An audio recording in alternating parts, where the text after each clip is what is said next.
Hello friends, welcome to our YouTube channel Vidya Haq से। दोस्तों, कैसे हो आप सब? आई होप आपकी प्रिपरेशन अच्छे से चल रही होगी। आपकी इसी तैयारी को और अच्छा और मजबूत बनाने के लिए हम मॉक टेस्ट 3 लेकर आए हैं। तो चलिए फिर जल्दी से स्टार्ट करते हैं आज का question number first. The areas wherein different accounting policies can be adopted are. वह क्षेत्र जिनमें विभिन्न लेखांकन नीतियों को अपनाया जा सकता है वह कौन से क्षेत्र हैं? Providing depreciation, valuation of investment, valuation of inventories या फिर ऑल ऑफ द अबव। तो फ्रेंड्स, इसका जो राइट आंसर हो जाएगा वो हो जाएगा option number 4, all of the above, मतलब कि उपरोक्त सभी। फ्रेंड्स, जैसा मैंने आपको बताया था कि जो अलग अलग लेखांकन नीतियाँ अपनाई जा सकती हैं वो चाहे हाथ की व्यवस्था करनी हो उसमें भी अपनाई जा सकती है, या निवेशों का मूल्यांकन करना हो या फिर स्टॉक का मूल्यांकन करना हो, इन सभी में अलग अलग लेखांकन नीतियों को अपनाया जा सकता है। और फ्रेंड्स, ये जो सभी क्वेश्चंस हैं ये इसके part 1 accounting policies and assumptions पर ही बेस्ड हैं। तो अगर आपने वो पार्ट नहीं देखा तो आप पहले वो पार्ट भी ज़रूर देखिएगा। और फ्रेंड्स, वीडियो के एंड में आप अपना स्कोर भी ज़रूर शेयर करिएगा कि आपके कितने क्वेश्चंस सही हैं। Question number second. All the following items are classified as fundamental accounting assumptions except इनमें से क्या आधारभूत लेखांकन मान्यताओं में सम्मिलित नहीं होता है? तो फ्रेंड्स, जो आधारभूत लेखांकन मान्यताएं होती है इसके लिए मैंने आपको बताया था कि आपको एक वर्ड याद रखना है, GCA, गोइंग कंसर्न, कंसिस्टेंसी और अक्रूवल। तो गोइंग कंसर्न भी होगा, कंसिस्टेंसी भी होगा और अक्रूवल भी होगा। तो आधारभूत लेखांकन मान्यताओं में जो सम्मिलित नहीं होता है तो उस कंजर्वेटिज्म इसमें सम्मिलित नहीं होता। तो इसका जो राइट आंसर हो जाएगा वो हो जाएगा ऑप्शन नंबर 2, रूढ़िवादिता इसमें सम्मिलित नहीं होता है। Question number 3। A change in accounting policies is justified. एक लेखांकन नीति में परिवर्तन कब उचित ठहराया जाता है? To comply with accounting standard, मतलब कि लेखांकन मानदंड के अनुशीलन और पालना हेतु, तो ये बिल्कुल सही है। More appropriate presentation of the financial statement, मतलब कि वित्तीय विवरणों के अधिक उपयुक्त और प्रस्तुतिकरण के लिए हम इसमें परिवर्तन कर सकते हैं, तो ये भी सही है। टू कंप्लाई विथ लॉ, अगर हमें कानून और संनियम का पालना करनी है तो उसके लिए भी ये बिल्कुल सही होगा। तो इसका जो राइट आंसर हो जाएगा वो हो जाएगा option number 4, all of the above. इन सभी जो भी हैं ये पॉइंट्स, इन सभी में लेखांकन नीति में परिवर्तन उचित ठहराया जाता है। Question number 4। Accounting policies refer to specific accounting, मतलब कि लेखांकन नीतियाँ विशिष्ट लेखांकन में किसका संदर्भ लेती हैं? प्रिंसिपल्स का, methods of applying those principle. तो इसका जो राइट आंसर है वो हो जाएगा ऑप्शन नंबर 3, बोथ 1 एंड 2। जो लेखांकन नीतियाँ होती हैं वो विशिष्ट लेखांकन के अंदर सिद्धांतों और उन सिद्धांतों को अपनाने की विधियाँ, इन दोनों में ही विशिष्ट संदर्भ लेती हैं। फ्रेंड्स, ये जो सारे क्वेश्चन हैं ये पार्ट 1 पर ही बेस्ड है। अगर आपको ये क्वेश्चन समझ में नहीं आ रहे तो पार्ट 1 में हमने इसकी पूरी थ्योरी डिस्कस की है, तो आप वो भी जाकर ज़रूर देखिएगा। Question number 5। What is the value of closing stock? अंतिम रहतिये का मूल्य क्या होगा? फ्रेंड्स, अब अपने को ये एक टेबल दे रखी है, इसके अनुसार हमें क्लोजिंग स्टॉक का वैल्यू निकालनी है। तो हम इसमें निकालेंगे, जैसा आपको मैंने बताया था लास्ट वीडियो में, कि हमें कॉस्ट और नेट रियलाइजेबल वैल्यू, मतलब कि लागत और शुद्ध वसूली मूल्य जो दोनों में से कम होता है उसके अनुसार हमें इसका मूल्य निकालना होता है। तो फ्रेंड्स, वैसे तो इसका जो टोटल में अगर हम देखें तो 10 लाख और 8.5 लाख दे रखे हैं, इन दोनों में से कम 8.5 लाख होगा, लेकिन ये इसका मूल्य बिल्कुल भी नहीं होगा। अगर आप क्वेश्चन ऐसे टिक करके आ जाते हैं तो आपका वहीं पे आंसर रॉन्ग हो जाएगा। ये हमें हमेशा ही आइटम वाइज निकालना होता है। जैसे कि आइटम ए के अंदर हमें 1 लाख और 1.5 लाख, इन दोनों में से कम हो जाएगा 1 लाख रुपए। 2 लाख और 1.5 लाख, इसमें से कम हो जाएगा 1.5 लाख। और 3 लाख ये दोनों सेम ही हैं, तो हम इसमें से कोई सा भी ले सकते हैं, तो हम लेंगे 3 लाख।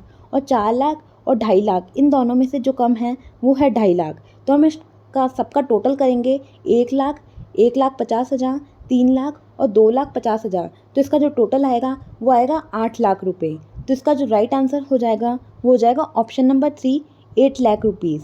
और यही इसका क्लोजिंग स्टॉक का सही जो मूल्य है वो होगा। और फ्रेंड्स, अगर आपको हमारी मेहनत और क्वेश्चंस अच्छे लग रहे हैं तो प्लीज़ चैनल को ज़रूर सब्सक्राइब करिएगा, और आप हमेशा ही ऐसे वीडियोस हम लाते रहते हैं, उसके लिए ज़रूर चैनल को सब्सक्राइब करें और अपने फ्रेंड्स के साथ भी इसे ज़रूर शेयर करिएगा। Question number 6, selection of accounting policies is based on. लेखांकन नीतियों का जो चयन है वो किस पर आधारित होता है? तो फ्रेंड्स, जो लेखांकन नीतियों का चयन है, इसके लिए भी मैंने आपको एक शॉर्ट ट्रिक बताई थी कि जो लेखांकन नीतियों का चयन बेस्ड होता है वो MPS पर बेस्ड होता है। MPS मतलब कि materiality, prudence and substance over form. Friends, ये जो शॉर्ट ट्रिक है ये आप याद रखिएगा, क्योंकि एग्जाम में बहुत से क्वेश्चंस हो जाते हैं और फिर याद आपको नहीं रह पाते। तो MPS से आप MPS स्कूल याद रख सकते हो और उसी के अनुसार ये हम लेखांकन नीतियों का जो चयन है ये भी इसी पर बेस्ड होता है। तो इसका जो राइट आंसर होगा वो होगा option number 4, all of the above, मतलब कि उपरोक्त सभी। Question number 7, selection of an inappropriate accounting policies decision में। एक अनुपयुक्त लेखांकन नीति का अगर हम चयन कर लेते हैं तो उसका क्या प्रभाव पड़ता है?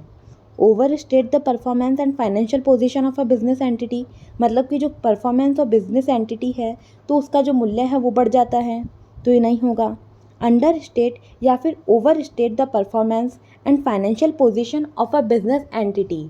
तो फ्रेंड्स, ये बिल्कुल सही हो जाएगा। इसका जो हिंदी मतलब है वो है व्यावसायिक संस्थान की निष्पत्ति और वित्तीय स्थिति को अधिमूल्यित और अवमूल्यित कर सकता है। तो अगर लेखांकन नीति का हमने गलत चयन कर लिया तो वो जो बिजनेस की एंटिटी है उसकी जो फाइनेंशियल पोजीशन है उसको अधिमूल्यित और अवमूल्यित, मतलब कि अंडर स्टेट और ओवर स्टेट दोनों कर सकता है। तो इसका राइट आंसर हो जाएगा option number 2।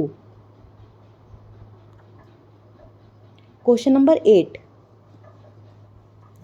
accounting policy for inventories of Sony Limited states that inventories are valued at the lower of cost determined on weighted average basis or not realizable value.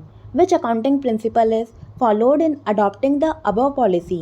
Friends, इसका जो हिंदी मतलब है वो है जो Soni limited है वो अकाउंटिंग पॉलिसीज़ के लिए उसकी जो पॉलिसी है वो ये दर्शाती है कि जो स्टॉक का मूल्य है वो लोअर ऑफ कॉस्ट और वेटेड एवरेज बेसिस, मतलब कि जो कॉस्ट मतलब कि लागत और वेटेड एवरेज इन दोनों में से जो कम होता है वो उसी के आधार पर वो अपना स्टॉक का मूल्य निर्धारित करती है।